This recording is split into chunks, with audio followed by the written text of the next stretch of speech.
Quick update on building a cabin in the woods here.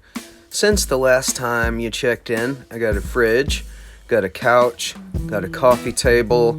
I set up my equipment to record and practice and jam, and this has been, and freestyle. We've been having a lot of fun. And here we've installed the microwave and the range and the cabinets, and here's me and my dad cutting the sinkhole. We've installed the counters, and there's Mom walking around a little bit.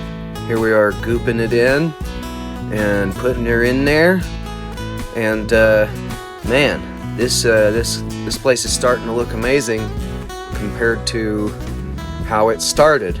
Just a reminder, let me show you how it started. Ugh, what is this? It's so discouraging. Anyway, back to the action, and a beautiful sink has been installed. Look at that gorgeous sink. And so we've still got to build a cabinet above the microwave to hide that vent. But, and we're gonna paint all the cabinets. Once again, this is how it started. Yuck! Look at that. It's come a long way, hasn't it? Here's how it looks now. So here I am setting up the rig in the big room. For all this time, I've had my recording rig set up in a very, very small room, probably 10.5 by 11 feet, something like that, the size of a small bedroom.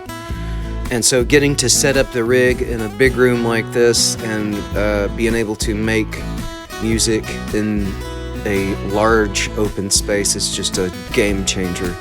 It's a completely different thing. I mean, anyway, and look at this lovely setting through the windows here.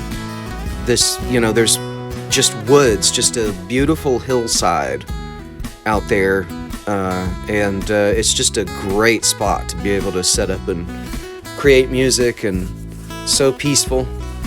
And cabin is just looking really great. I'm gonna make a longer, better video soon, but for now, thanks for watching.